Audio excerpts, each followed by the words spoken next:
Okay, good afternoon everybody here in the lecture hall as well as via internet. We will continue this evening Aalto University's public lecture series concerning about the digitalizations, both the opportunities and threats, as you have heard as well in previous lectures. I can guarantee you that this evening we have two excellent lecturers. Ville Kolehmainen from DK&A, he will start soon talking about the digitalization, innovation and concrete examples. And then we have another lecturer after that, and we will be talking about quite a lot about Finnair and the digital business in Finnair globally. So warm welcome once again. And Ville, I have to ask you first, that when was the previous time that you were in Aalto University? I think it must have been around a couple of years ago. I was coaching some startups here. Actually, I think maybe in this building or the next one, they kind of look alike. Yeah. So what do you actually do when you do your work? What do you actually do? So I'm a co-founder of DK&A, first of all. So DK&A operates as a consultancy, as a design-driven consultancy, and I guess I'm wherever the customers need us, and I'm wherever the company needs us, so a glorified janitor, so to speak. So what is the first word when I tell you the word digitalization that comes to your mind? Change. Change. And you will be talking about the change. Oh yeah. Good. Please, floor is yours. All right, on my behalf as well, welcome. Great to see you here, and welcome to the people who are here present with us virtually. As the topic says, the topic for my talk this evening is digitalization. But in fact, as mentioned earlier, I'm actually going to use digitalization as kind of a bridge to something that I really want to talk about. Digitalization, in my opinion, is a catalyst, first and foremost, and it's a catalyst for many things, but especially two, and those are innovation and change. I'm going to do two things today. I'm going to rattle our thoughts a little bit on how we feel, or how we perceive innovation and how we perceive change, and then I'm going to try to give you some at least fairly concrete takeaways that you can then hopefully utilize in your everyday. To get us in the right mood and for us to kind of better understand why digital and digitalization matters, why it is such a strong catalyst, what it kind of really pushes and sometimes even forces us to do, and why that is.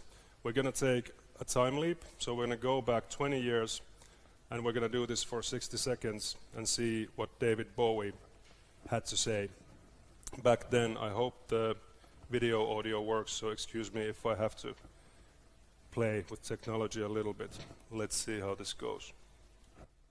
I don't think we've even seen the tip of the iceberg. I think the potential of what the internet is going to do to society, both good and bad, is unimaginable. I think we're actually on the cusp of something exhilarating and terrifying. It's just a tool, though, isn't it? No, it's not.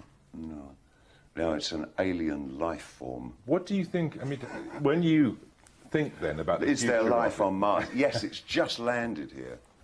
but it's simply a different delivery system there.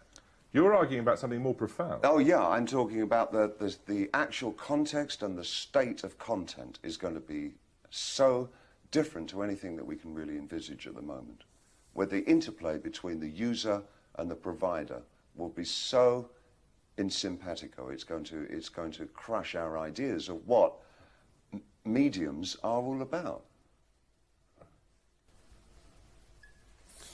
So, thanks, David, the late and great. Turns out that he was fairly insightful back then.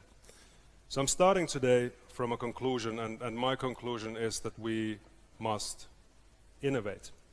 If you're like me, if you work with innovations quite a bit, you might be a little bit fatigued about the whole word. It's certainly been used quite a lot. Some would argue that it's been used wrong. You might even be tired of the actual innovation work because it is in fact a lot of hard work. But regardless of all this, bear with me. I think we'll get something valuable out of this. In order for you to understand better what I'm talking about, you need to know a little bit about the context where I come from, the consulting business that I mentioned earlier with Jarno. So primarily my days consist of these things. We build a variety of products and we build a variety of services. And there's a reason why I have made this distinction between the two, even though many argue today that every product can or maybe will be a service, just like anything that can be software will be software. But it's just more pragmatic, I suppose, to make this distinction. And then thirdly, we build strategies. And I'm also very consciously using the word build in relation to strategies here, because I believe that the future is something that you actually craft, if you're like me, on a day-to-day basis and a little piece at a time. And we're going to talk about that today quite a bit. I could have said it like this as well, building new products, building new services, and building new strategies, but I chose not to, because it's not only about the new. We're going to take a deep dive into a rabbit hole today about how we perceive innovation, how we approach it, how we could maybe approach it, and how we perceive change, and how we approach that, and how we could maybe deal with the ongoing change. To the introduction bit, so my name is Ville Kolehmainen. There's, as is fashionable, my Twitter handle. As mentioned earlier, I'm a co-founder of Dunning-Kruger and Associates. Whom of you here have heard of something called the Dunning-Kruger effect? 1, 2, 3, 4. Cool, really good. Not many people have actually heard of it, but it's a fairly popular thing, and I encourage you to look at it online. It's a very good, it gives you a very good idea of the kind of, in a way, issues that we deal with. University dropout pathological entrepreneur. That's a bit of a monster, but that's me, and I'm proud of that. I'm not an academic, maybe far from that. I did venture in the academic world, but I dropped out because I was too busy entrepreneuring away. I have about 20 years, actually this year exactly 20 years of experience in dealing with the new. And I'm pretty addicted to that stuff. Furthermore, on the context, a few words, just a few about our company. We're a growth company, a very young company, under 3 years old. We're purposefully built, kind of precision engineered to cater our customers in today's world. And there's specific reasons for that, which you'll hopefully understand towards the end of this presentation. What this means in practice is that we, for example, have a 50-50 ratio between design thinkers and doers, and then technologists. Last fiscal year we grew 142%, so there's a lot of change going on in our company as well. That's good for you to understand. I'm actually going to use us as an example a few times during this talk. And there's about 60 people working in the company in 3 different studios, one here in Helsinki, one in Berlin, and one in Wrocław in Poland. And we work with a wide array of customers, both locally and globally. We've had the good fortune of getting to work on some really interesting and really strategic things as well with sort of household names during the past few years. So back to the topic. Today we're going to talk a lot about kind of the dimension of time. We're going to talk about today, and we're going to talk about tomorrow, the future, the short term and the long term. And I have one more video and then another sort of example. I wanted to highlight a couple of sort of truly innovative companies that have at least later on proven to be able to innovate and change, and on that course change the world as well. So in 1997, June to be exact, there was an interview of the CEO and founder of a company called Amazon, and I think this is going to be quite fun. We're not going to watch the entire video, maybe a minute of it, but you'll get the point. Hi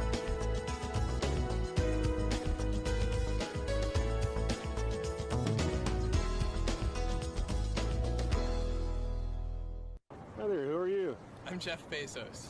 And what is your claim to fame? I'm the founder of Amazon.com. Where did you get an idea for Amazon.com? Well, 3 years ago, I was in New York City working for a quantitative hedge fund when I came across the startling statistic that web usage was growing at 2,300% a year. So I decided I would try and find a business plan that made sense in the context of that growth. And I picked books as the first best product to sell online, after making a list of like 20 different products that you might be able to sell. And books were great as the first best, because books are incredibly unusual in one respect, and that is that there are more items in the book category than there are items in any other category by far. Music is number 2. There are about 200,000 active music CDs at any given time. But in the book space, there are more than 3 million different books worldwide active and in print at any given time across all languages, more than 1.5 million in English alone. And so when you have that many items, you can literally build a store online that couldn't exist any other way. And that's important right now because the web is still an infant technology. Basically right now, if you can do things using a more traditional method, you probably should do them using the more traditional method. Right, so how many of you have sort of familiarized yourself with the sort of birth story of Amazon? Who has seen, for example, this video? Not too many, a few maybe. I think it's particularly interesting to see what these companies that have later on proven to be some of the most innovative in the world, kind of where they started from. What were their initial goals and what was the starting point? There's very interesting things in this video. I'm sure it'll be posted later online. But for example, the fact that Bezos, an ex-hedge fund guy, started from finding a proper thing to be able to sell in this medium that seems to be exploding, and this is all kind of based on numbers. That's super interesting. It's also very interesting that they found an article that they could sell, that they could then immediately get cash on from the consumers, but didn't or wouldn't have to pay out, for example, to the publisher or to the wholesaler until, let's say, 30 or 60 or even 90 days later. And it's been argued that it's that thing, for example, alone has played a significant role in how Amazon was able to fund their experimentations in other areas. I think it's interesting. We're going to look at another example from 2003. This, I'm sure many of you have seen. It's a screenshot of the secret master plan of Tesla by Elon Musk 16 years ago. You can see that it's secret because it says don't tell anyone right at the bottom. Very hush-hush stuff. And the master plan, in short, is this, that one, you build a sports car. Well, they did that. They built the Roadster. Then you use the money that you get from the sports car, that premium car, to build a more affordable car. They did that as well. Then you use that money to build an even more affordable car.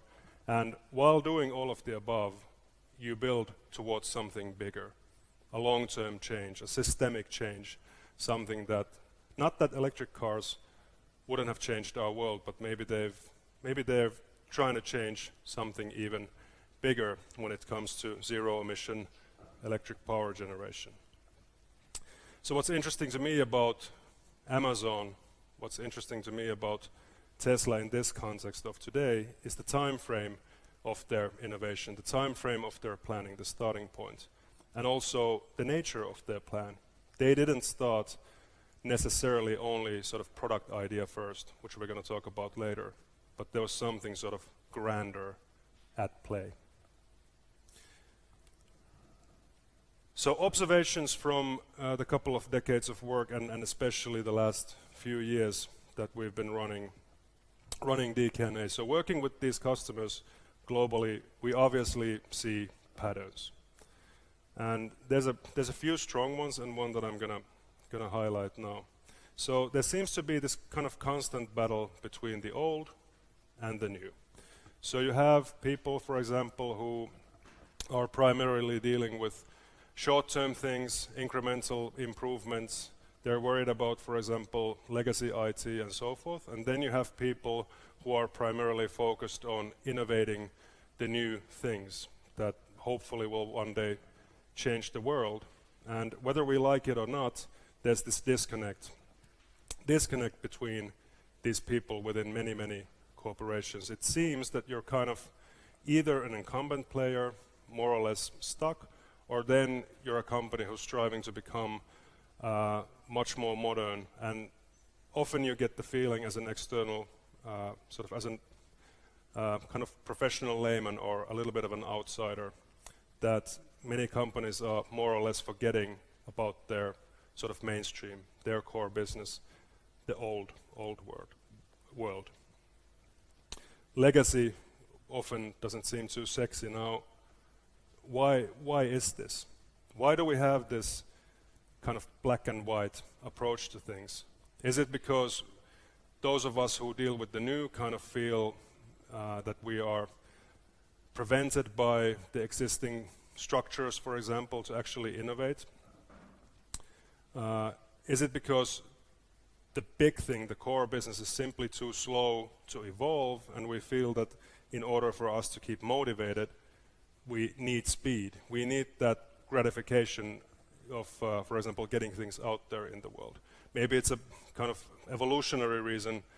I mean, throughout the evolution of our species, we've had to make these power shifts between the old and the young simply to survive. Maybe something like that is at play. But regardless, this is a fairly clear pattern that we see. There's a book. I'm going to tell you soon what that book is, but when I read this quote in that book, I was kind of surprised. I'm just going to read the quote out loud. So it says, "A modern company is disciplined at the rigorous execution of its core business. Without discipline, there's no innovation. No innovation is possible. But a modern company also employs a complementary set of entrepreneurial management tools for dealing with situations of extreme uncertainty." Can anybody guess who has written this? Well, I thought when I saw this that this has to be somebody with, let's say, 3 decades of experience of building businesses. Maybe somebody born in the 50s or 60s or early 70s or something like that. Somebody who has seen a lot of like how sort of truly big structures and businesses are being built, in a word, like an old school business leader. The name just popped in the bottom there.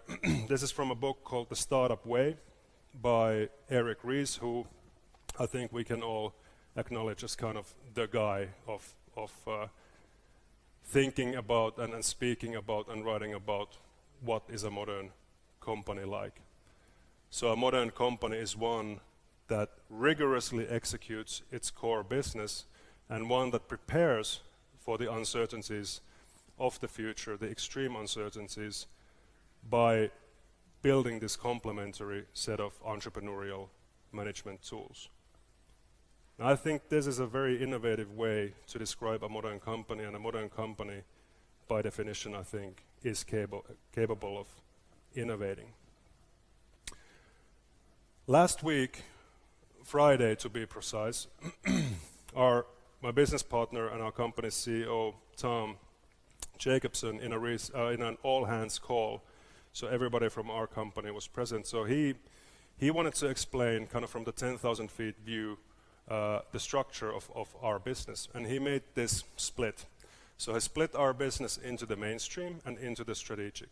And in the mainstream, we have recurring business, recurring revenues, for example, and then we have new business. And on the strategic side of things, we have strategic positioning in his presentation. And sort of freely put, the left side, the mainstream, is where the money comes from. And the right side, the strategic, is where growth will come from tomorrow. If we put kind of an old lens on top of this, I think this starts making quite a bit of sense. This kind of requires that you're familiar with Blue Ocean Strategy.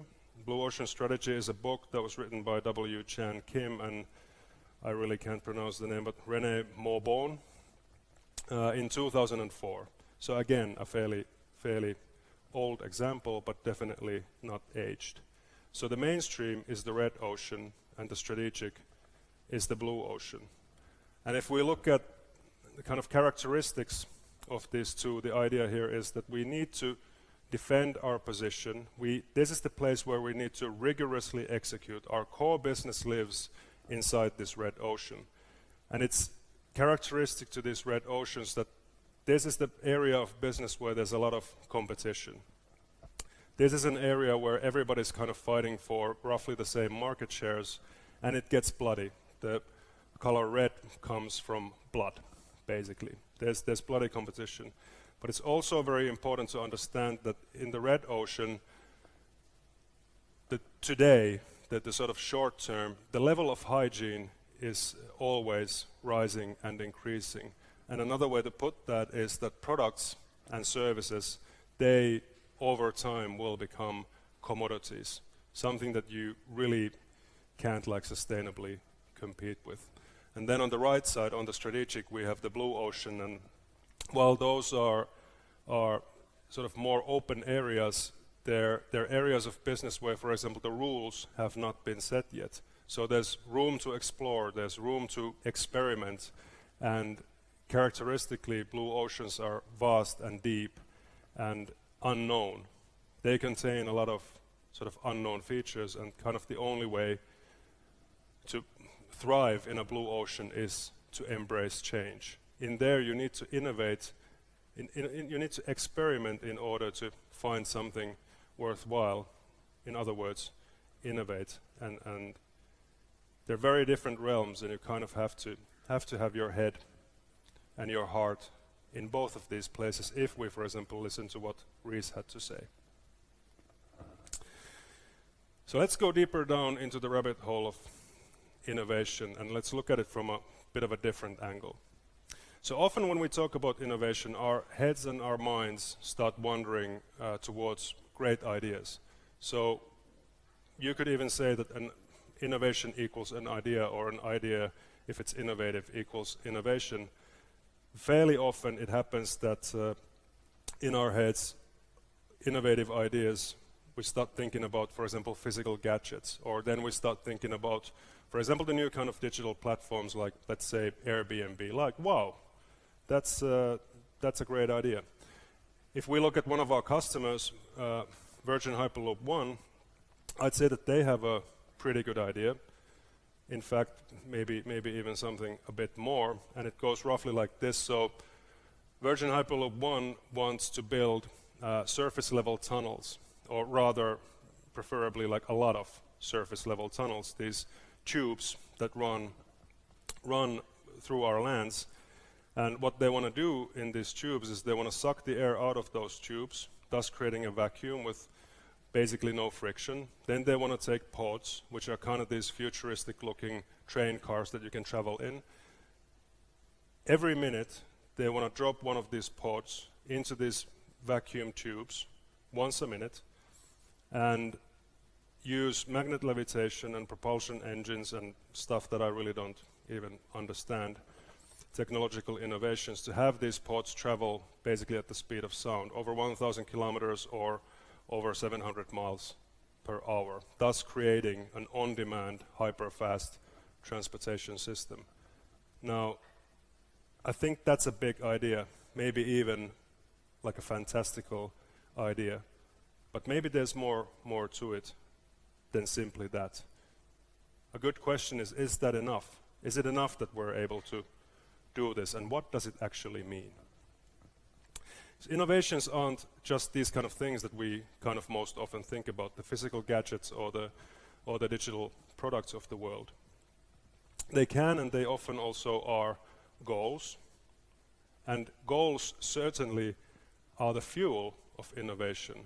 This, I kind of, from my standpoint, I can't emphasize this enough. You need to set proper goals in order to innovate and go into the right direction. And when we have this kind of black and white mindset of how we approach innovation,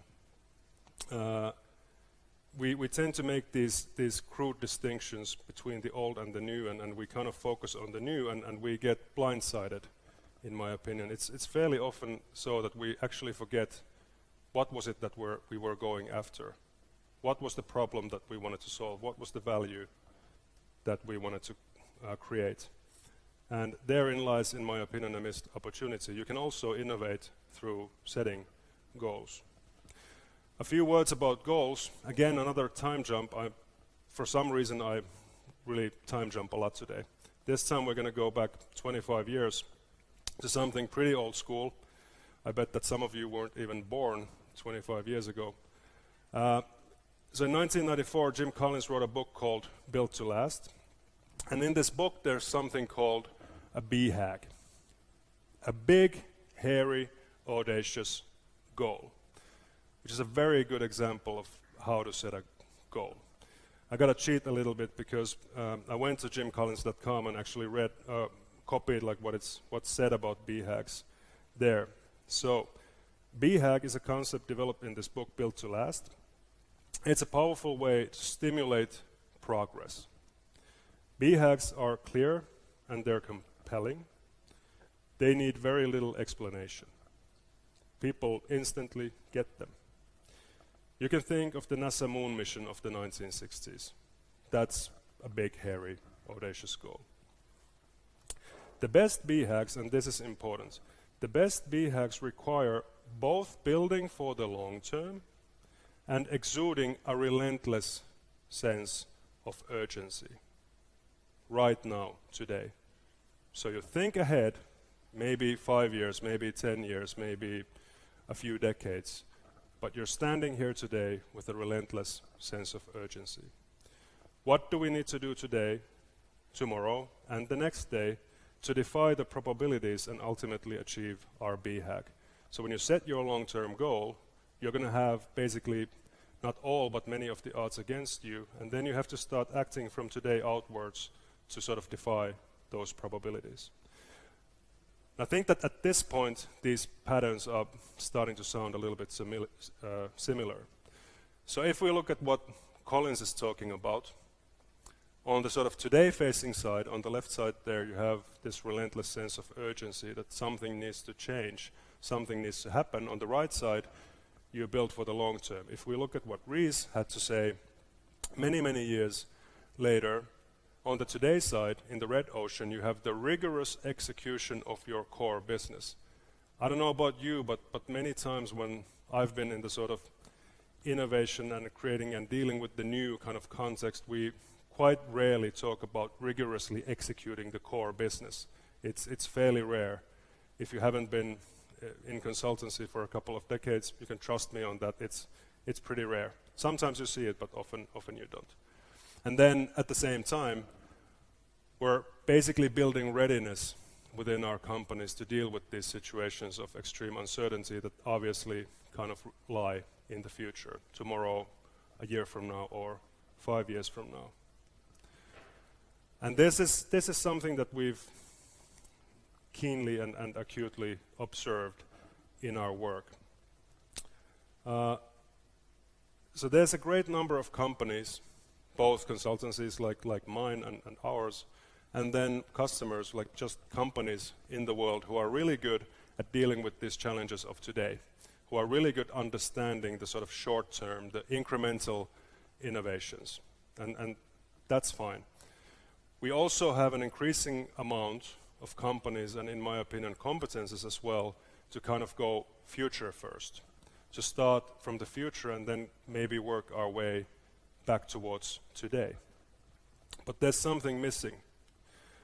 We deal with the short term, the incremental innovations, and we also deal with the future. This is an example of one of our products, the Future Sprint, and the idea simply here is that we place ourselves nicely into the future, maybe 3 years from now, maybe 5 years from now. We create what's called optimal futures, so an idea that we then illustrate of where we would like to be. And then there's a tool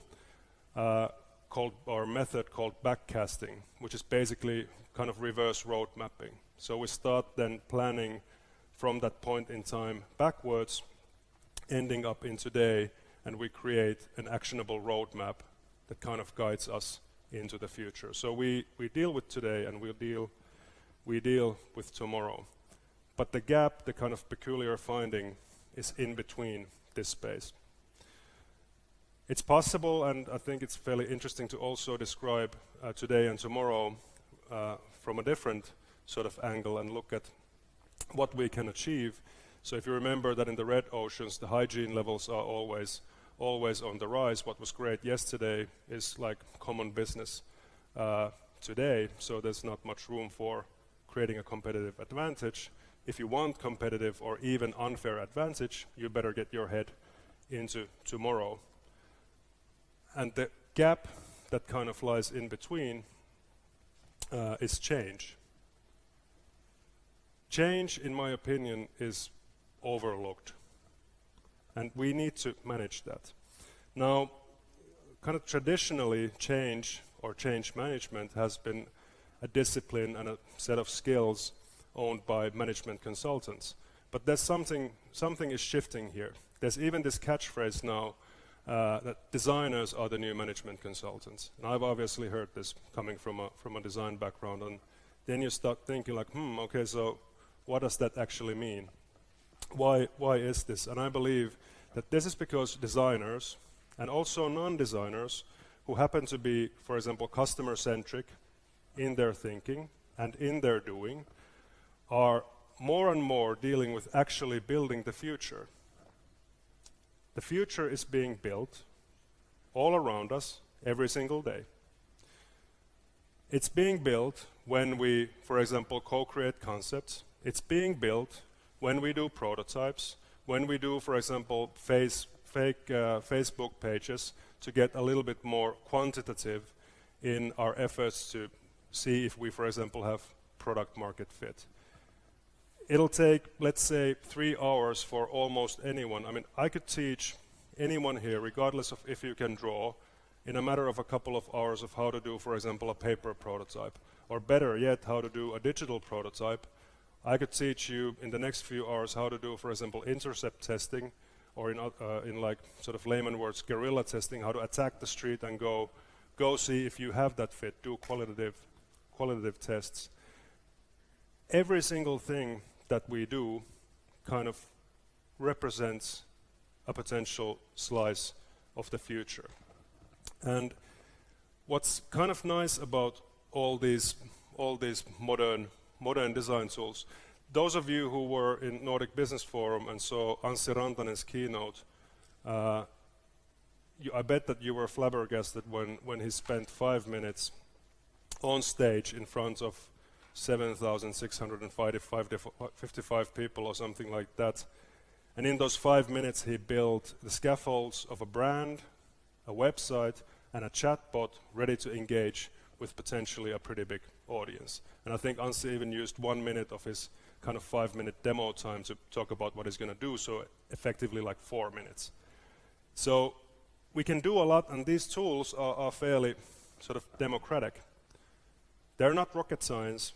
It takes a while to learn some of the more sort of complex things, but I think that acting and behaving like somebody who builds these pieces of the future, like a designer, isn't really that hard. So if you think customer-centric, if you have the person who's going to face your solution in mind, kind of maybe take the next step, shake that off, and start going human to human. If you think human to human, and if you really sort of employ or deploy the power of empathy, then you're basically thinking like a designer. If you do these tests, these experiments, then you are doing the things that designers do. Now, every single thing that you do is an artifact of the future, and then this makes you, as the person building them, an agent of change. And I think that this is a crucial finding. If we have customers, for example, who have plus 100 digital projects going on all the time, each and every year. If all of these projects are agents of change, then it only makes sense that we try and manage that mass, to check if we are working against the right goals, to check if we have overlaps, if we're working in the way that Reese, for example, outlines in his great book, The Startup Way, and we have, let's say, 6 startups, doesn't it make sense to not just let them sort of be individual islands and kind of bubbles, but try to learn from each and everyone's actions, try to see if they have common issues and problems, try to see if we could maybe help the next startups by solving something, for example, on the level of the corporation that the startup is spinning off from. So in 3 nutshells, the sort of first bit here. We must innovate. Innovation is much, much more than simply bringing new product ideas to life. It's also about innovating on the goals that you're kind of working against. If you're trying to build, or if you want to join a modern company, you need to make sure or check that they both defend and attack. It's not just the shiny and new, you have to also rigorously execute on the core business. And thinking today, thinking tomorrow, having your head in 2 sort of time dimensions at the same time isn't really enough. We must work on the change in between. The tools that I use a lot, and we use a lot at DK&A, are old tools, decades old in some cases. Red and blue ocean strategy, which has the red and blue ocean, big, hairy, audacious goals, rising levels of hygiene, and unfair advantage. Super usable when you, for example, are trying to evaluate whether or not the work we're doing is actually creating value. Value brings us to articulating value. Whenever we are trying to create something new, we must be very clear on what the problem we're solving is and how we're solving this. Seth Godin, in his book This is Marketing, has written that the only productive solution is to find a lock and then fashion a key, meaning that we shouldn't just bring these new keys, these sort of new products into the world careless of if we've actually nailed down on the problem that they're solving. And it's never enough to come up with a great solution to a problem. Marketing is about change, and until you've actually changed someone's life, hopefully for the better, you haven't changed a damn thing. And in order to get to that point, you need to actually explain how you're solving that problem. He suggests that we should first find a minimum viable audience, start from that and make them fall in love with your thing, and then they'll spread the word. The early adopters, so to speak. They'll make sure that then the early and late majorities kind of come in. And this thinking has to be present from day one. The very last bit of what I'm going to talk about today comes now. Now, these kind of lectures, and this one, I think, especially kind of contains a lot of things. There's a lot to remember, and in case you didn't necessarily find this super relevant to you, or if you did and you didn't write notes, this is the one thing that I kind of want you to remember. So, change is not a project, meaning that as human beings, we're wired as change aversive. We don't, as creatures, necessarily like change. Furthermore, we're actually wired to get this massive cocktail, this chemical cocktail, a little bit like being on drugs, when we're able to finish something. We really, truly, and deeply, as creatures, enjoy finishing things. And change, unfortunately, isn't like that. It never stops. It's not a project, and it's not easy, and it certainly isn't always fun. Change is much more an attitude. And if you agree with what I've been saying, that change is important, and it's kind of driven by innovation, which in turn is driven by goals, the most important thing that you can do, in my opinion, to thrive, not just survive, in these situations of extreme uncertainty, is to build culture. This is our sort of guiding slide. This slide guides every single thing that we do, every day, every week, every quarter and year in our company. We have spent a lot of time decoding the sort of structures of our company culture. And we've used great research by people like William Kahn, for example, research done by Google in their project Aristotle, and made our own additions and interpretations and kind of our rendition of it. There's 4 staples there: safety, ownership, motivation, and desire to perform. And these staples need to be present in the kind of place that we are to work in the kind of company we are to use, for example, as a contractor. Unfortunately, culture isn't really something that you can dictate. You come up with something and then, you send a mass email and say, hey, this is how we're gonna go. It's a living and breathing thing that can maybe be guided, definitely can be nurtured and empowered, but it cannot be, for example, top-down dictated. Here's a few pictures of us. We recently, a couple of months ago, had an all-hands 2-day workshop working on our own culture in Wazowo in Poland. And we were working on identifying behaviors that exist in our company, both positive and negative behaviors, but primarily focusing on the positive ones. The negatives we'll focus on later. And the reason why we were doing this is that we wanted to get super concrete in what do we need to do, how do we need to behave on a day-to-day basis to create a culture that feels, for example, safe.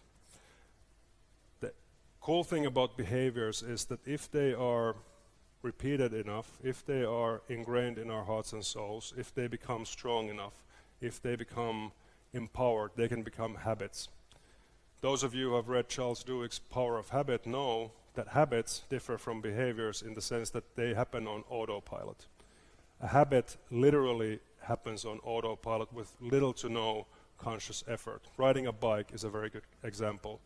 Riding a car, another one, and unfortunately that leads to situations where people can multitask. They can, for example, type WhatsApp messages when they're driving a car, and that's because habits live in the sort of old part of our brain, basal ganglia to be specific, and they happen almost kind of subconsciously. Now, if we identify a positive behavior in our company and are able to empower that enough, then it might become a habit, and that's material for a self-organizing organization. That's material for a culture that is adaptable, that is capable of reacting to these situations of extreme uncertainty, that is capable of changing, and one that can pivot safely. Which brings me to the second to last slide. So the number one thing, Google did this research project, released it in 2012, and the project was called Project Aristotle. So they wanted to find the makings of truly great high-performing teams, and the number one thing that they found was psychological safety. This is also not a new sort of discovery, psychological safety. It was first written about, as far as I know, in 1965 by 2 MIT professors, Edgar Schein and Warren Bennis. It has then been sort of come back to by, for example, William Kahn in 1990, and then Schein later on in 93. And there's a couple of things that I want to highlight here. Psychological safety is essential for making people feel secure and capable of changing their behavior in response to shifting organizational challenges. Now, at least to me, this makes perfect sense. If we are in this turmoil of constant change, we need to feel safe in it, one way or the other. And in order for us to thrive in change, we need great teams, and psychological safety is maybe the most important ingredient in what makes a great team. Psychological safety relies on other things like trust and respect, like you saw in that culture slide before. And if people feel safe, it's characteristic that everybody in the team is given the benefit of the doubt. Everybody knows that the other person means no harm when they, for example, criticize something. This gives us safety to say something that could be totally wrong. It gives us safety to voice out ideas and thoughts that can't be proven today, that, for example, are really, really hard to forecast, let's say with traditional financial metrics, like these lagging indicators, like, for example, revenue generated. When you're working your head in the future, you can't forecast these things because everything changes all the time. So if you have psychological safety, if you have that culture within your team, then you can truly create something innovative, which can be something from the future. Thanks.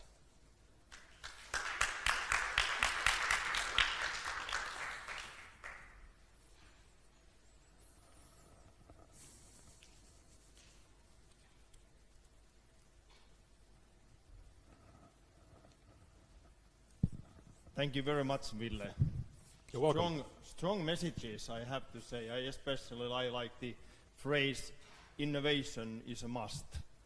Yeah, I truly believe that. Actually, you mentioned the Nordic Business Forum, and there was also an argument that nowadays, especially in the business, we should start calling CEOs, Chief Executive Officers, as CIOs, Innovation Officers. Do you agree? Well, yes and no. I don't care so much about the sort of titles, but each and every company, I think, definitely needs, if they want to thrive, they need to recognize that everything is changing all the time, and if this is true, then you have to build, as opposed to many, these new kind of capabilities. You simply have to do them. Innovation is super important, but I don't think that you can sustainably innovate if you don't kind of understand that it's change that we're dealing with, and change in more or less every direction. But change doesn't really happen without innovation, so I guess we could say that, yeah, let's put innovation first and then maybe have a chief change officer. Yeah, sounds good. What about you? If I may ask a personal question, how much you innovate normally during your work week? That is a very good question. Depends on what you would consider an innovation. I suppose quite a lot, because in my day, whether we're talking about the context of my own company or most of the customers that I work with, there's something new going on all the time, and there's varying levels of sort of maturity in terms of, for example, customers, like how hung up they, for example, are in today, or if they're, in my opinion, maybe a little bit black and white and biased towards the future. But if we include incremental innovation and then maybe disruptive innovation, then yeah, all the time. Okay. Hey, I have two other questions. Sorry, I have to ask you. We have been talking about, for example, our chief digital officer here in Aalto University was actually giving the opening lecture, talking about the digital university and what we are doing in Aalto University. Katri will very soon talk about the digital innovations and business in Finnair. And you were especially emphasizing the importance of the changing the culture. So what would you say in general? How long does it take to change the culture in Aalto University or in Finnair or in other huge organizations? How long does it take? Yeah, that's also a really good and very insightful question. Like, off the top of my head, intuitively, I would say that this is something that will last years, but it of course depends a lot on your starting point. Yes. Well, let's use my company as an example. We started a bit under 3 years ago, and we're infants in terms of the maturity of our own culture. Okay. I mean, we're realizing new things all the time as we go. But I think that therein lies a blessing. If you are laser focused on your culture and laser focused, for example, on these things like psychological safety, the world doesn't have to be ready right now.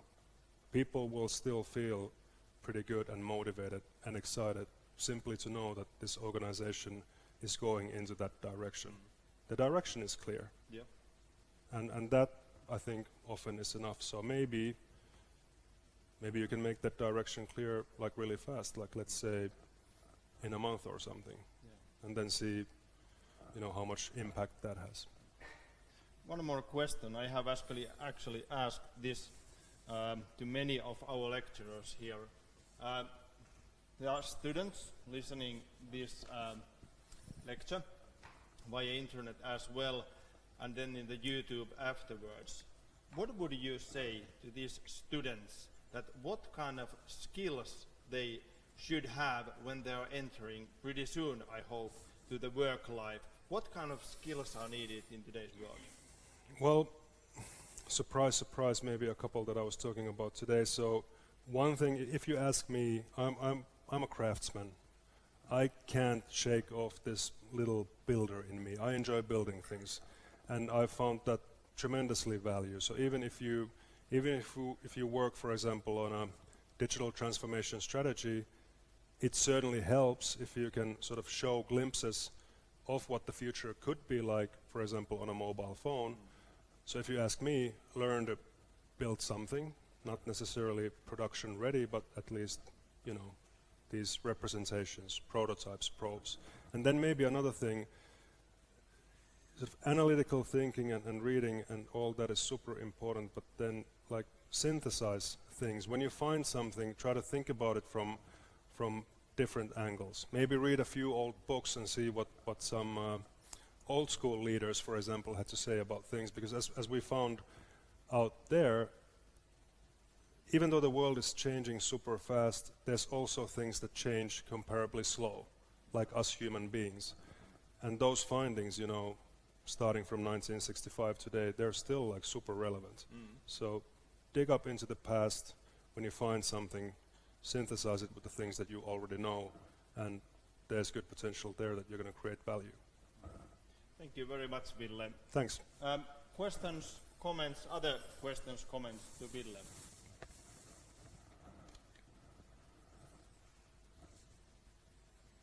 Too scary. Okay, but anyway, thank you very much for visiting Thanks. Aalto University, and thank you very much for the excellent lecture. Thanks. Thanks a lot for having me.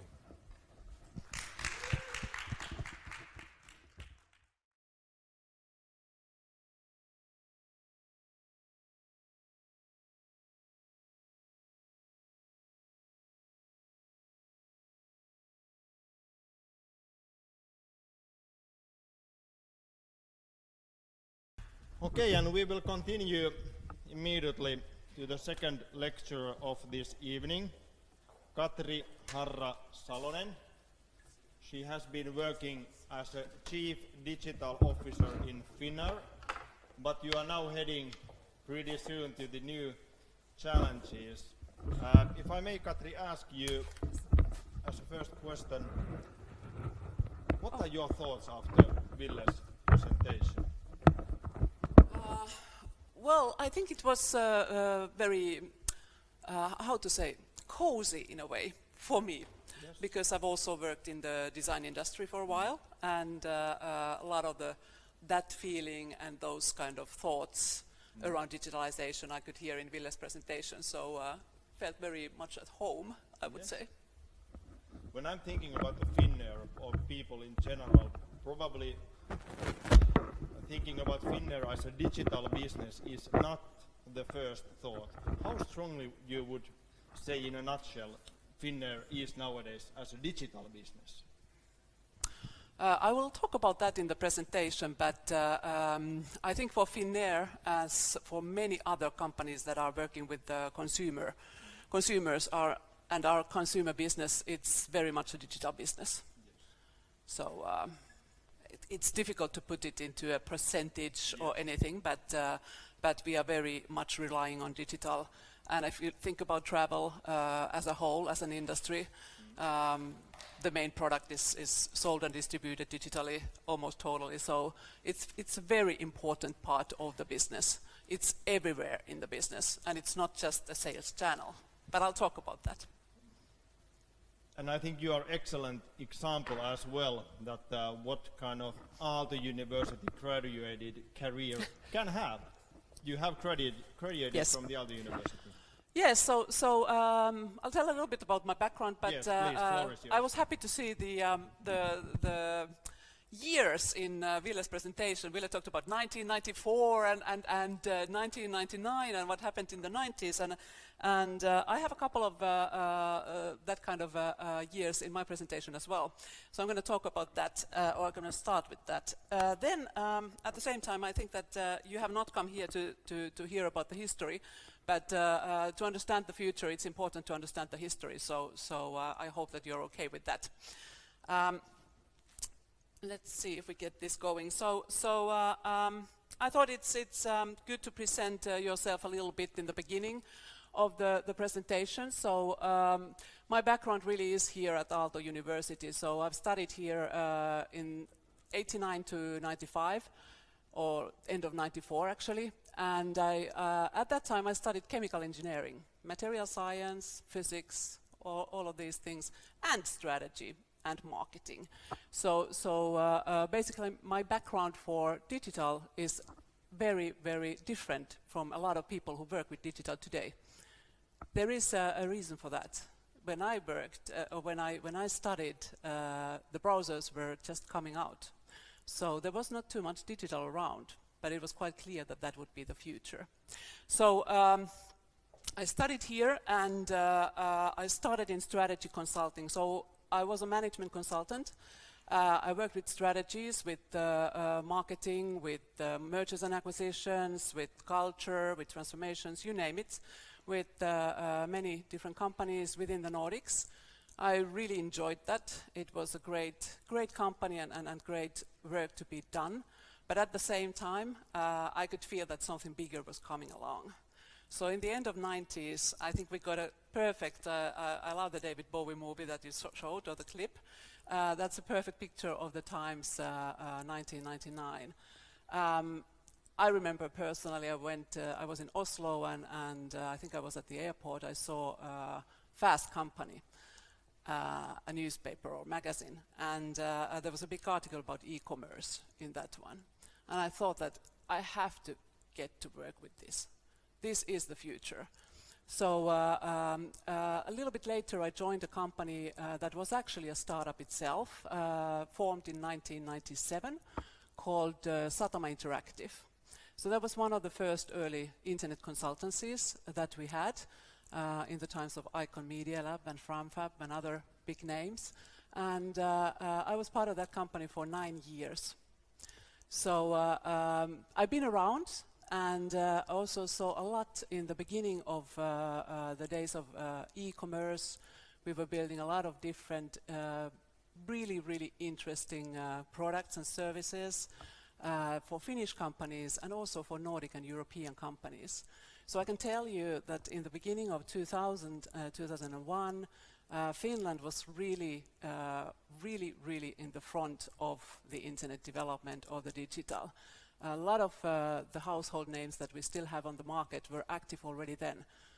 We can take the retailers, S Group, for example, a lot of activities. Sonera had a lot of really fine projects and services already back then. So here in Finland, we have a lot on top of what we had at Nokia, or Nokia that we talk a lot about. So I think that we can be proud about the history there. I moved to Sweden in 2005 to build the business and the teams for the company to serve the Nordic markets. And the following 7 years I was in Sweden and doing pretty much the same for a different kind of a market. Sweden is a little bit more advanced, or was at that time, than Finland, and very design-focused market. So I worked for companies like Ericsson, Telia, Trey, some car manufacturers, etc. A lot of different industries. So we went through kind of the transformation of media, went through the transformation of banking, we went through the transformation of telecoms and the retailing in those years. A lot of interesting stories, but let's not go into those today. 2012 is the year when I returned back home. Before that, I had joined another company called Fjord, which is very much in the design agency field. Early on, Fjord had started to focus on mobile design and service design, digital service design. It was a perfect and really, really interesting company, and we built that business in Sweden as well.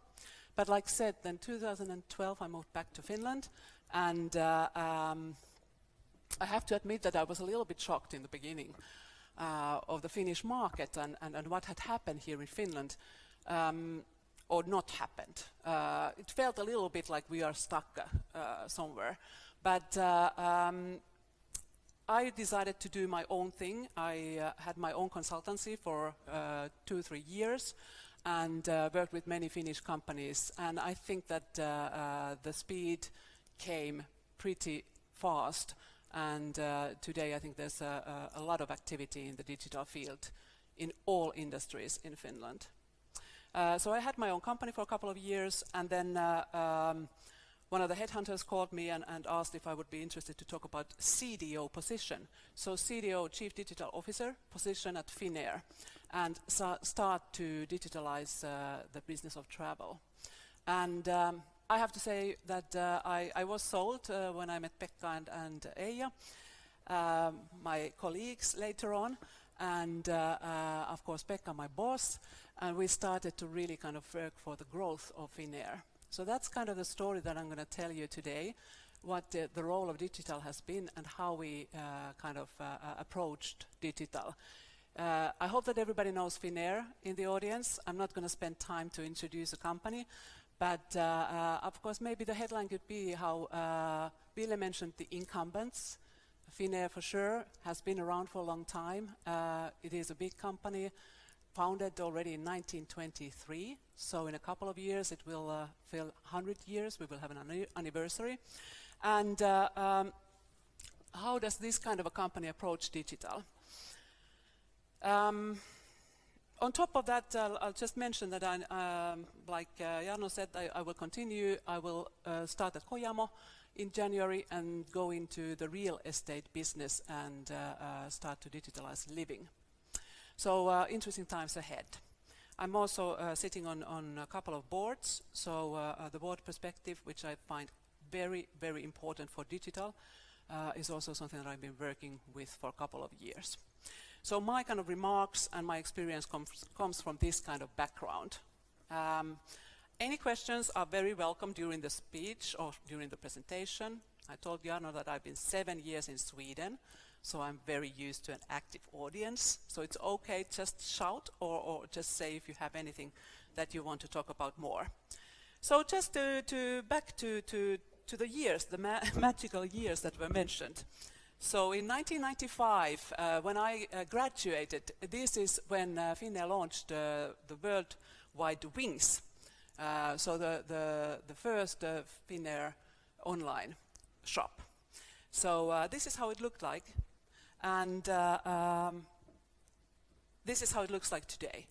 So this is of course the surface, and this is the thing that most of us see and experience when we think about digital. Today I want to tell you the story behind, so that you understand what it really means for businesses to go digital. What are the elements and what do we work with when we work with digital?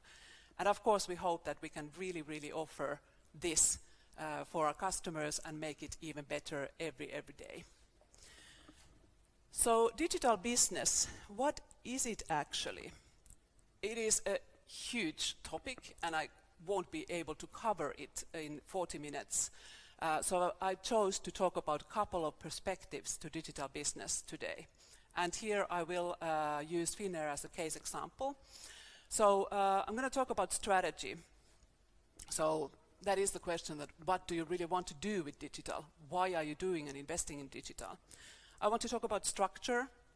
I believe that structure always follows strategy. In order to put strategy into practice, you need to have a structure to support it.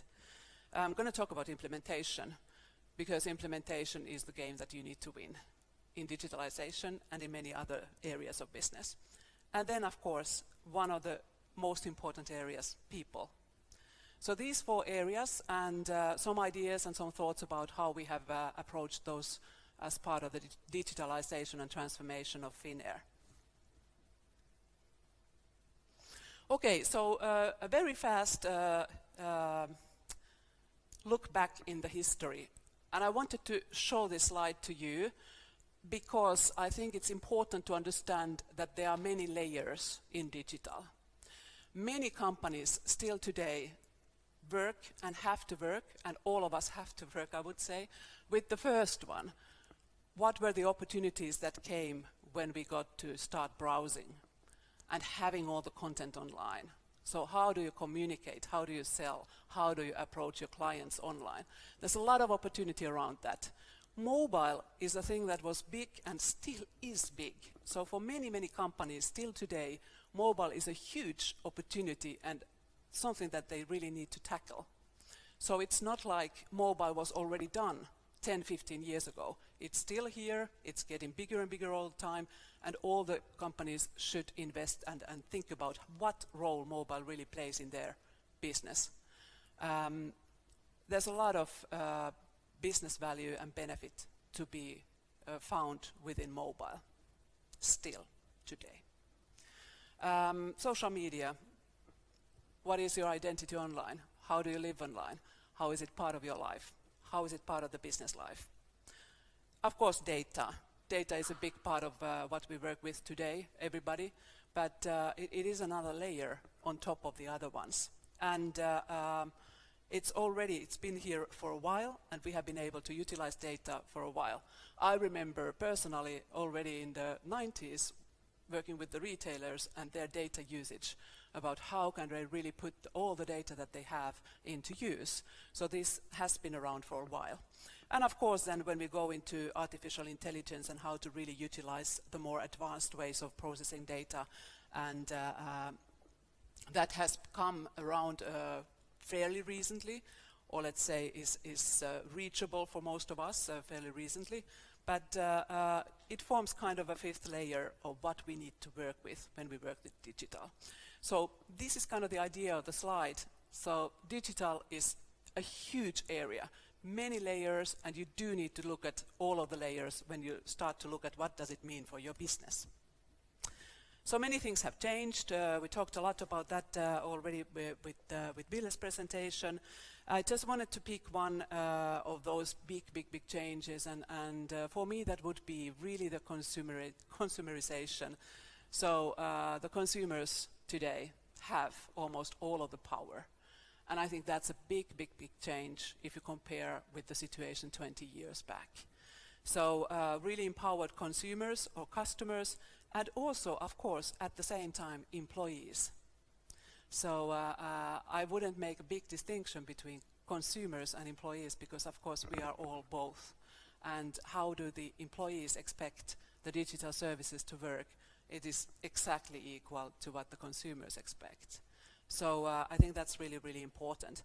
We talked about a little bit products and services. The services side is really kind of lifting all the time and has become a big monetization for many companies on top of the products that they produce and sell.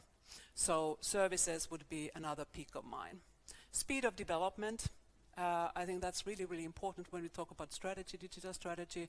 Speed of development in terms of services, speed of development in terms of how fast the products come out or are manufactured, speed of the services when it comes to software, how fast do we build and sell, change software, how do we utilize the agile processes, etc. These things are very much in center of a digital strategy.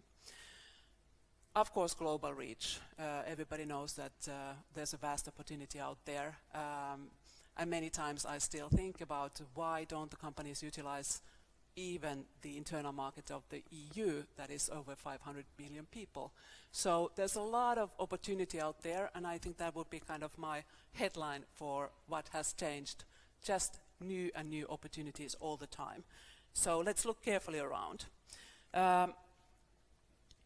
What my main message many times to many of the audiences is that it is around technology. I really hope that everybody today understands that technology is not just technology anymore. Technology is everywhere. It's on you, it's in your products, it's in your services, it's in how you live your life, it's in your finances. it is everywhere, and we do need to think about technology in a totally different way than we thought about it 10, 15 years back. So you cannot leave it just to the IT department or the digital department or whatever the department would in your company, kind of whatever the name would be that they would carry. So that was an introduction to a little bit what do I think about the different things when we put them into perspective. And then about Finnair and the case Finnair that I've been very, very proud and happy to work with for the past 3.5 years. I started working at Finnair in 2016. So when I joined Finnair as the first CDO, and actually also the first time technology or digital was in the management team of Finnair, we had a very clear strategy to go for growth. So growth, the customer experience, the people experience, and then the transformation through digital. Those were kind of the center things in the strategy that we started to build and implement. And I think that this is, it's not that usual for a company to lift intangible assets like customer experience and people experience to the core of a strategy. But it's very powerful when you do it right. So that was the beginning. What we did with digital, when we started to really look at the digital, what would it mean for us? We started to analyze the environment outside. So we really challenged ourselves to look outside of the company. What is happening on the marketplace and what are the changes? Not just in technology, but also in these 4 different areas that you can see on this slide. So we looked into our consumers, the customers. Of course, Finnair has a very international clientele, so we do need to understand what's going on in Asia, what's going on in US, etc., to understand our customers and their needs.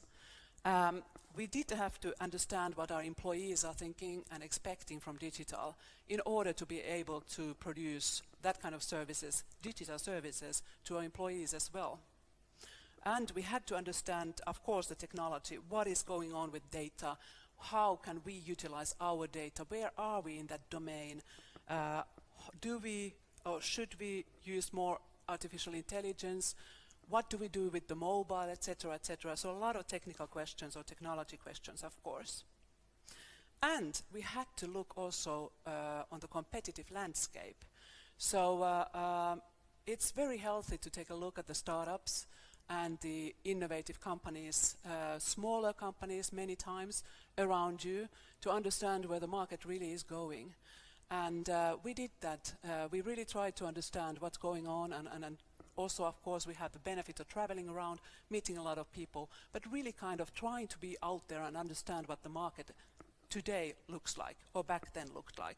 So combining all of these aspects into an understanding of where the world is, was at that time, was kind of our starting point for the strategy. And I mentioned already mobile. We talked about culture when we talk about the employees. One of the things I would like to mention is something I pointed out with availability to lovability. There is a notion in tech that we talk a lot about the availability of the services and focus a lot on that. And of course, that's the starting point. But today, people do expect a lot more than availability of the services. I mean, I think you do. So we do need to focus on the usability and then the lovability of the services. So these kind of changes in the marketplace are really important to understand. And of course, for us, for example, the growing importance of Asia and the innovation in Asia, that's crucial. We need to be able to serve our customers in that expanding and really innovative area. So we had to, of course, understand it on a daily basis. Well, look outside and then look inside, which is also quite an exploration. So it's not that kind of, I mean, usually you don't always see everything that the company already has.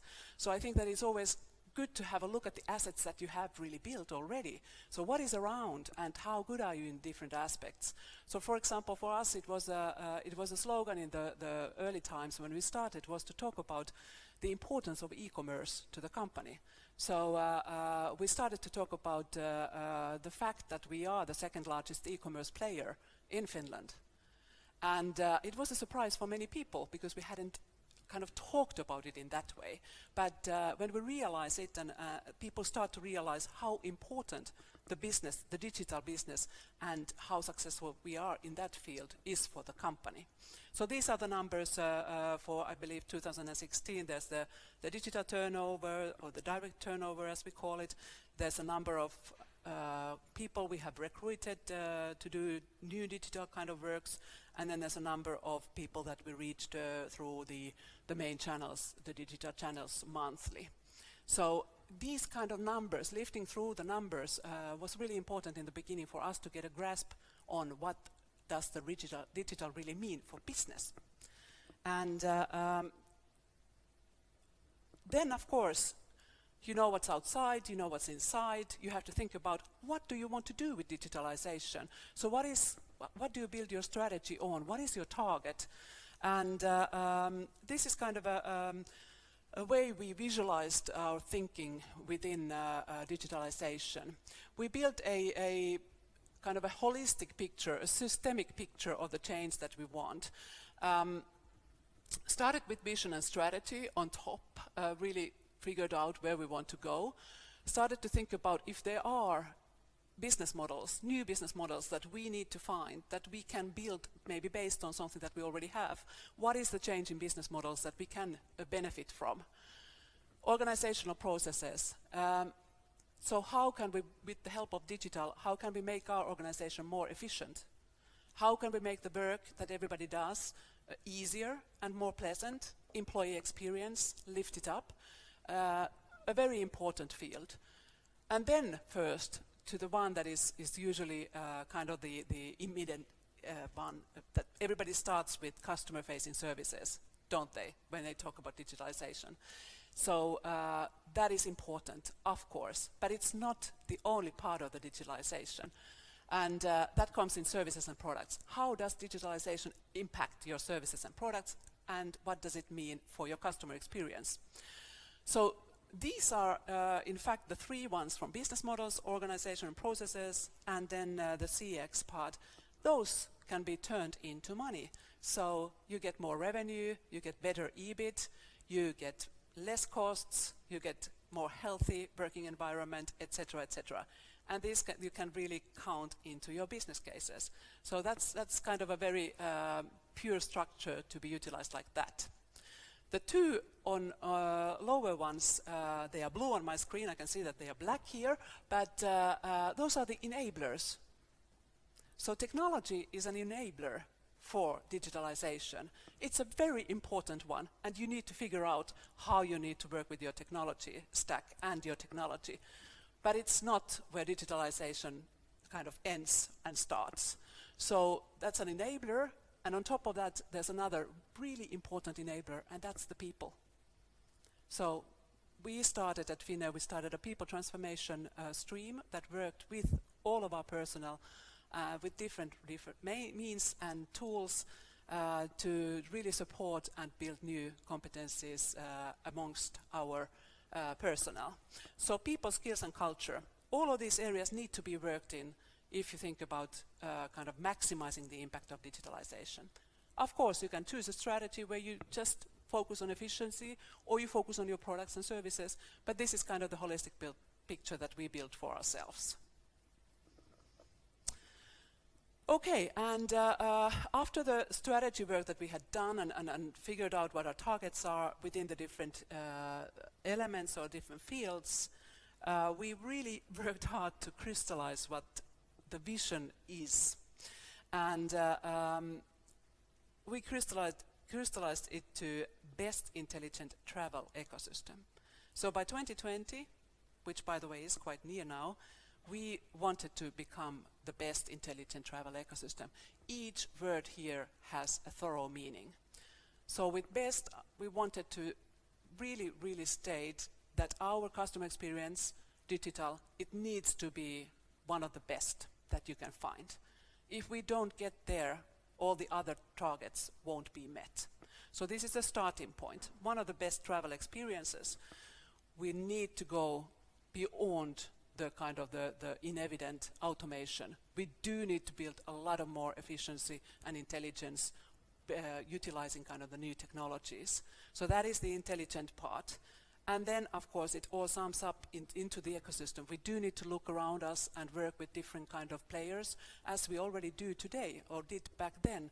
But how can we, together with other players in the ecosystem, work even more efficiently and for producing value for our customers? So this is the vision that we stated back then and started to work towards. So you have a vision, and then you need to figure out how do you get there. What are the different elements that you need to build to get there? And in a large company that has been around for a while, there's a big audience that needs to be, of course, taken with you. You need to also understand if there are any skills or competencies that you are missing and what you need to fill in. So 2016, we labeled a year of growth. So we really started to do the imminent things that needed to be done in order to deliver the growth that we wanted to get from the company or get for the company.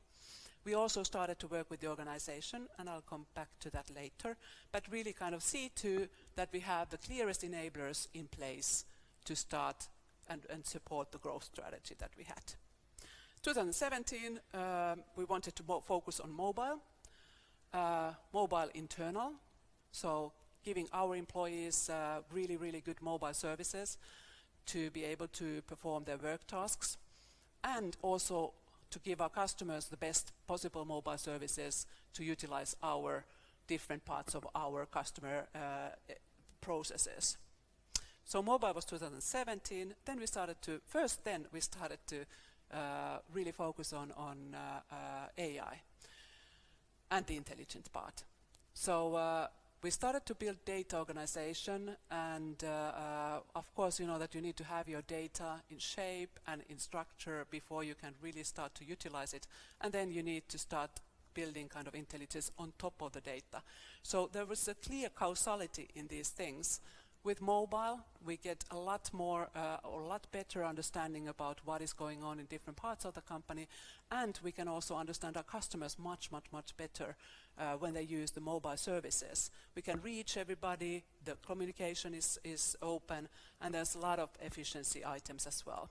So mobile first, then intelligence, and then 2019 was the year when we launched some new services, some innovative new services to the market with the digital business models.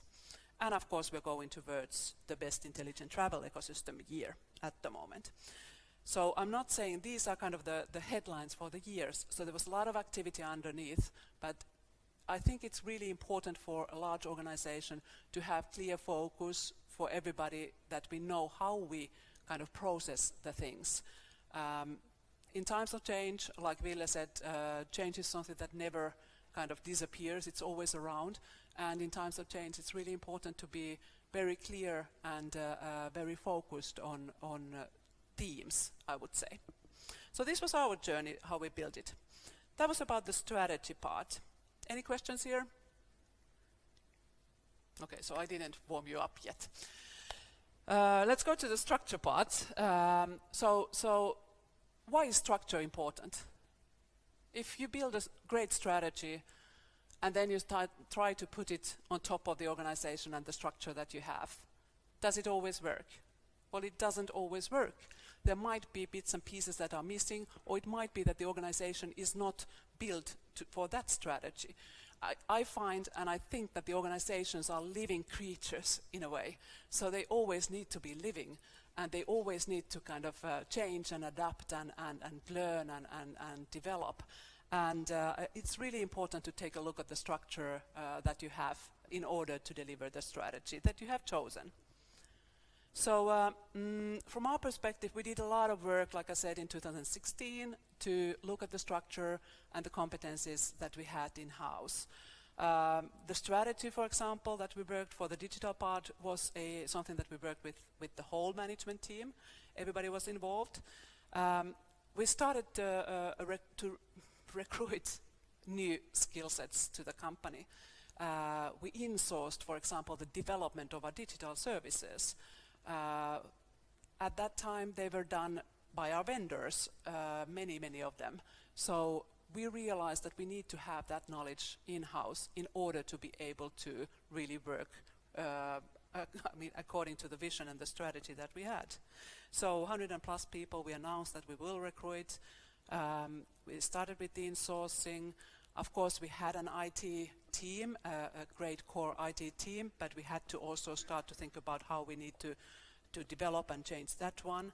And also, we had to have a look at our digital services, and we realized that our digital services were developed one touch point at a time.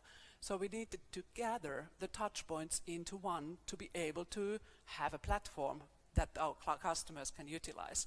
So that required also organizational changes and moving teams from one place to another and developing a new kind of management. So I mentioned data, which is an important kind of constituent. We started with recruiting a chief data officer to Finnair, and she started to work with building the data strategy and really building the data team to support everything that we had been doing already back then. And of course, then I mentioned that our starting point for everything was that everybody is part of digital and everybody is part of the transformation. So we did a lot of work in order to reach the whole personnel and had a lot of kind of open lectures like this one about what digital really is, to make it very concrete and clear for everybody and deliver that message. We also developed, in digital, I think in general, you need to be very open to develop your own tools. Back in the days in the 90s, when we started to do usability tests and concept tests, they weren't there. So we had to build them. We had to figure out how you test usability, and eventually we learned. So for us at Finnair, we wanted to have a tool or way of kind of surveying the maturity, the digital maturity of the organization. We couldn't find that in the market back then, so we built our own. And we've been like surveying the maturity every 6 months, and what that means is that we ask our leadership teams about the different parts of the strategy, how they find our maturity in those fields. Then we know where we are in different parts of the company. So that's really important because, of course, the company is not all the same.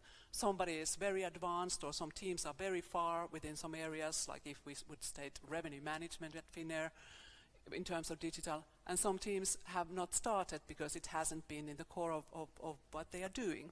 So it's really important to understand the organization and see where everybody is and where the strategy is and how it's proceeding. So that was one of the points that I wanted to tell you about. We also built a totally new transformation and IT organization. So like I said, we had a very traditional IT organization when we started, and we were missing of course, development, so we started to insource and build our own agile team, who today develops all of our digital services.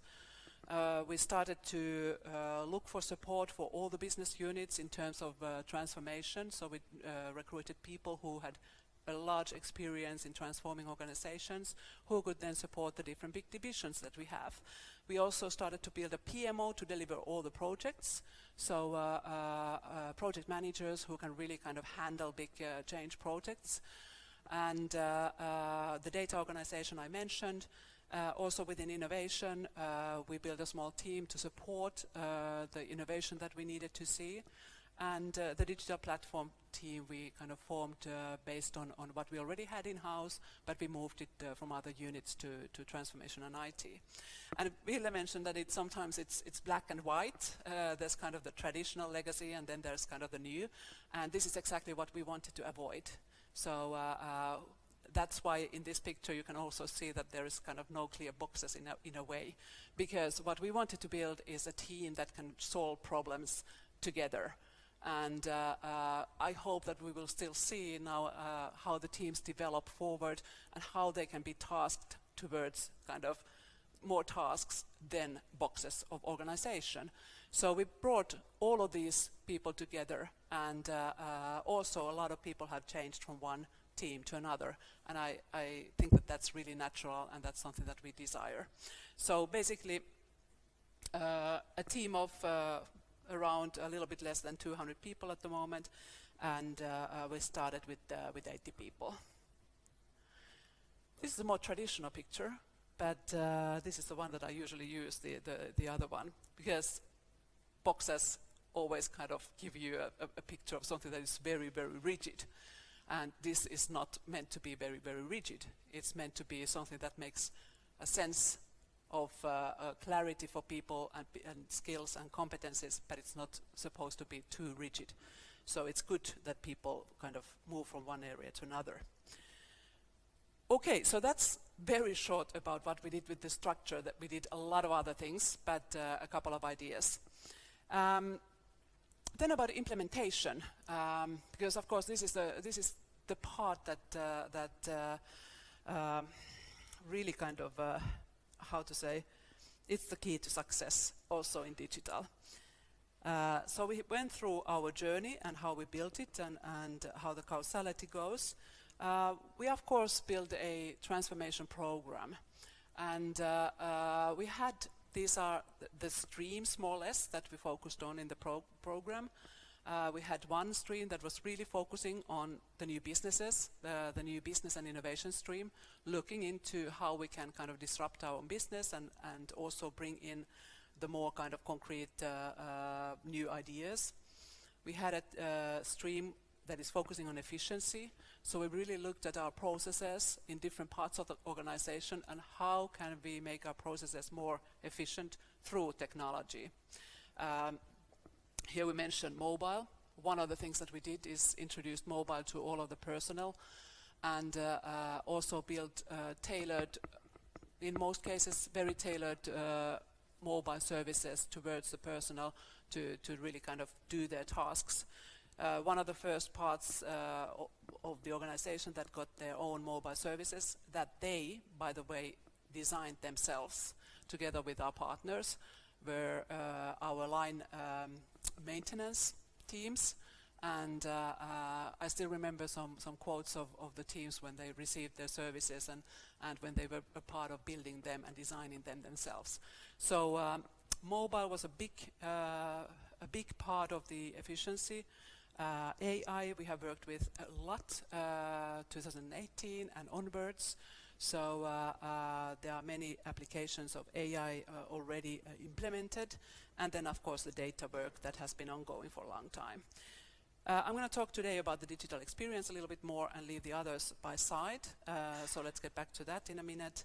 And then of course on the IT side we have worked very, very much on the structure itself, on cloud services, bringing our services to cloud, on building new APIs, etc. So there's a fundamental big piece of work that needs to be done around technology, but it's not the only thing to focus on when we focus on digital businesses. Okay, so a little bit about the CX or the customer services and how we changed our thinking in or within the digital services that we have. I hope that you guys, has somebody used our services? Yes, good. Okay, so you have single-hand experience, that's great. And like I mentioned, when we started, we had our touch points developed a little bit separately. We had started to invest, of course, in digital, and we were not at all starting from scratch. We had a great starting point, but at the same time, we did have kind of separate touch points that delivered their separate value propositions to clients. And we saw that we really wanted to lift the customer experience and make it seamless across the services, yet of course give the services their own freedom to do the tasks that they have been kind of designed for. So we started to look into our value proposition. What do we actually want to deliver to you as clients? And did a work around that. We've done it a couple of times already during the years, but this is kind of the central holistic value proposition that we ended up with, and we really wanted to bring in the individuality of the people, of course the tailoring, the personalization, and the fact that we really wanted to deliver the good sense of control when you use our services, and of course a pleasant, easy experience. Of course, the fact that we are not only delivering services kind of when you're buying the tickets, but we really want to see it as a customer journey, and we worked a lot with that. So these three things, recognized and treated as individual, the connected and in control, and comfortable and at ease, are the things that have been kind of guiding our design very much throughout the platform. I mentioned that we took the different touch points and built kind of a platform holistic thinking, and that's what we did. And here you can see that the different touch points, they have their role. At the same time, they are in the same family, and they deliver the same value proposition on top. And also kind of behind them, we need to see a technology, if you like, but the structure that we need to serve you guys and our customers in a perfect way, it needs to be aligned. So of course there is both cost reasons, but also very much customer experience reasons for the fact that we need to be able to utilize the data, we need to be able to have the payments in different channels, in different services. We need to be the presentation utilize AI that we already today do, and also the content management is something that needs to be kind of shared across the different services. So this is a central piece of work that we also did around strategy, is to really put and nail down what the platform is and what the role is and how we built that. And this is something that many times, still in many companies, maybe is not part of the strategy itself. And I would really lift up this, for example, if we think about the business that Finnair has and the digital, how important the digital is, back to the question that Jarno had. So around 24% of the ticket sales go through these channels. And if you look at our ancillaries, I believe the number was around 46 or something like that. So you do get the feeling of how important it is that we really master this, that we think about this strategically, and also are able to implement fast and in an agile manner. So this is the platform, and then there's a couple of kind of examples of what we have done during the years. In this picture you can see something that we call design freedom. So many times in many companies we are still kind of tied to back-end legacy that doesn't give you the freedom to design as you want, and also the speed of development can be slower. What we realized was that we really needed to lift from one platform to another and start to build kind of based on an API.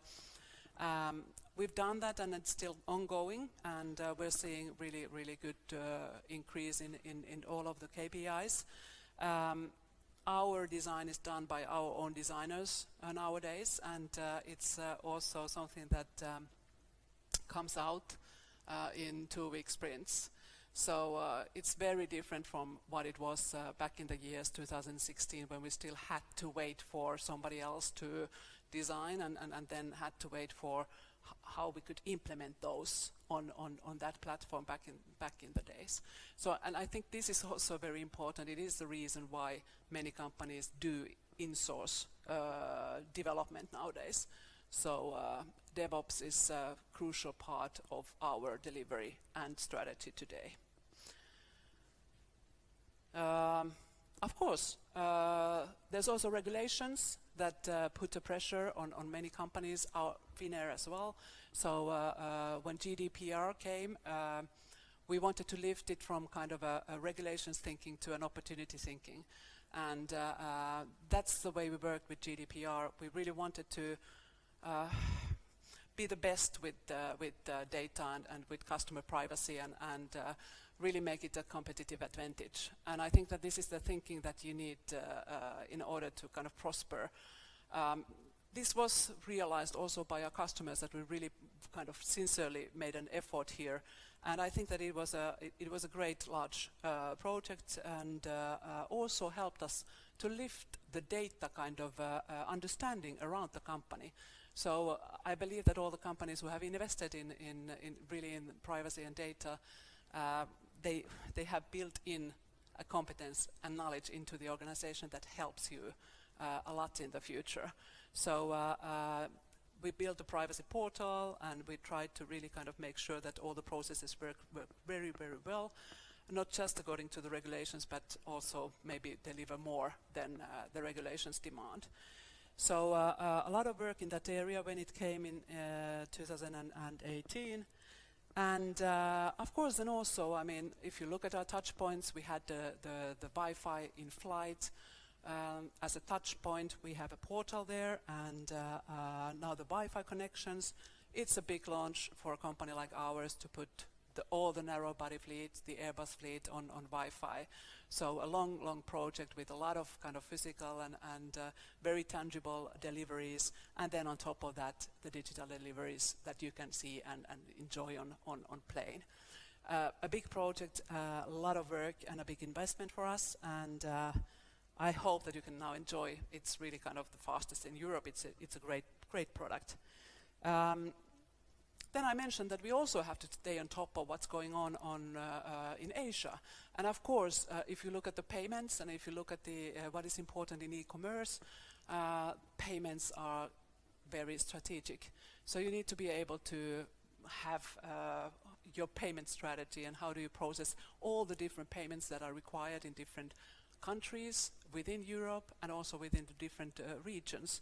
One of the things that we did already back in 2017, we were first airline to do this in flight, is that we enabled Alipay, for example. So these kind of things and bringing kind of really kind of the geographical demands into the digital business it's very important. So that's one example. How are we doing with time? We have 3 minutes. People. So this is the most important topic of all of them.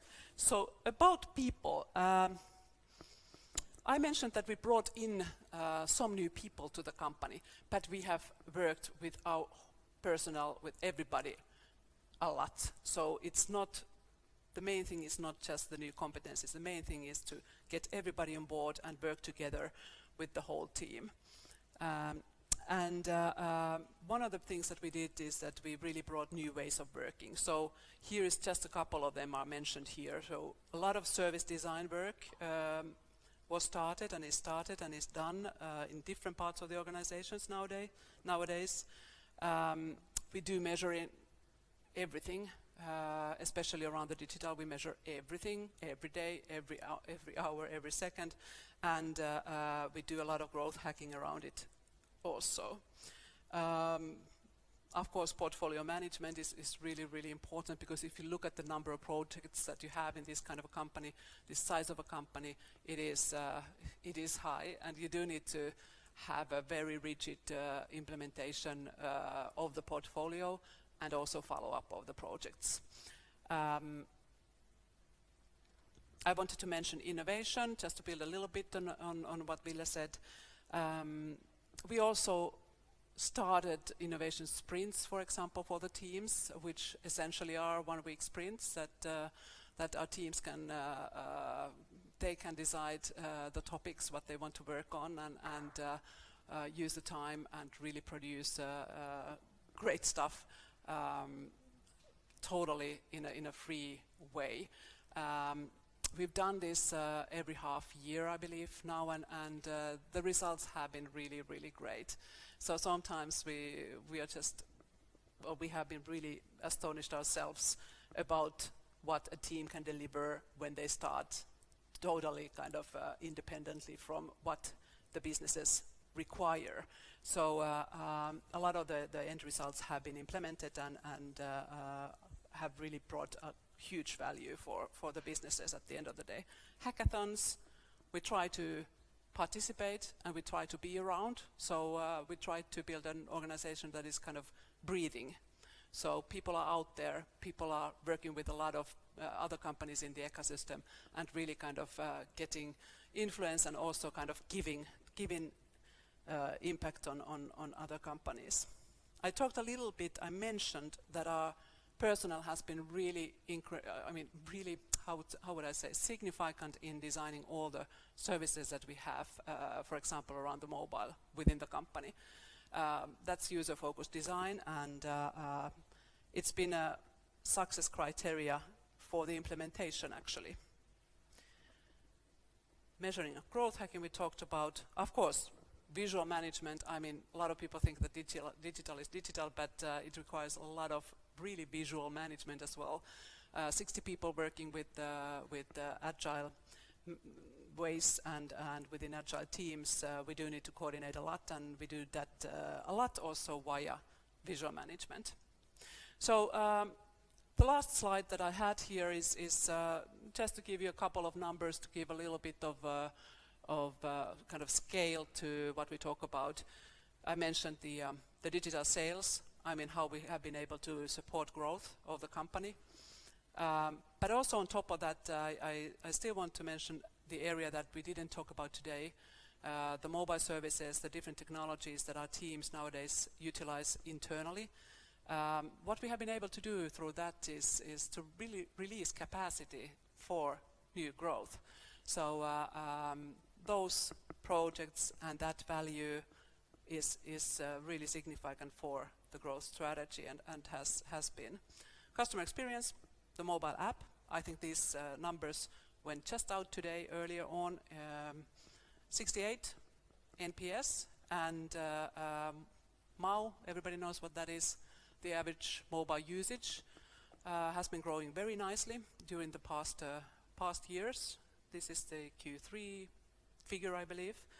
And then, of course, people experience through the work that we have done with the culture and with everybody in the company, and also within the transformation and IT team. We are actually on the list of attractive IT employers. We are on 6th today. And the other companies are Google and Supercell and Rovio, etc., etc. So my message many times is that nothing is impossible.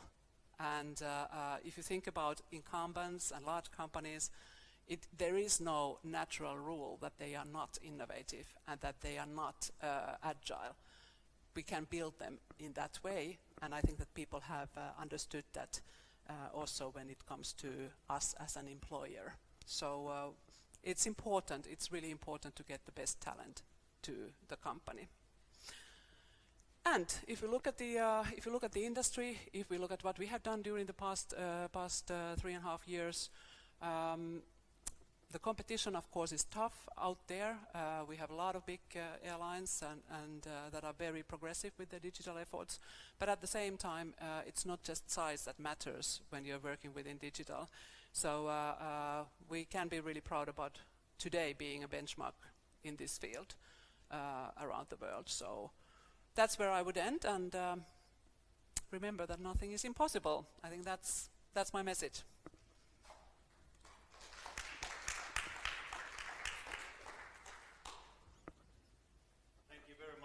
Katri. Yeah. Quite a journey you have done. Yes. Quite a journey. It's been fun. You are still smiling. Yeah, I'm still smiling. Hey, we are running out of time, but any hot comments or questions to Katri? Ville. Ville saves me with that one.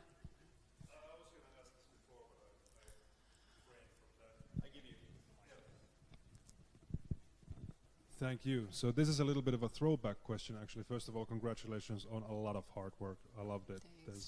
That's how you do it, I believe. And it's not easy. On structures, so you've obviously changed a lot in Finnair. And Jarno asked me, like, how long would it take an organization to, for example, build a culture? So how long did it take for you to then sort of structure your organization into the mode that you showed now, and like, you know, a year, 2, 3, whatever. How long? And then were you able to sustain speed while doing that? Very good question. And well, timelines are always, I mean, one of the most important tools when you lead something. I think it's possible to do. I mean, we have just done it in like 3.5 years, and I think that. My team knows that whenever they say 6 weeks, I say 3. So we do have had a focus on really delivering and also kind of doing this working hard with the changes. I think that this is. I don't know if we could have done it in a shorter time frame, everything that we have done. And now you saw kind of the CX part. We've done the other parts as well. So basically, I think organizations can change quite a lot in 2-3 years. I don't believe that 1 year can change an organization, but maybe we can still prove that that is also wrong. But I think that organizations are living creatures, like said, and they do change. It requires a lot from leadership. It requires a lot from kind of the strategy, and of course everybody in the organization. But I think it's possible in 2-3 years to make a significant change. Good. Thank you very much, Katri. Thank you. I think we have to finish here, and we will have the final this autumn's public lectures after 2 weeks. So see you then.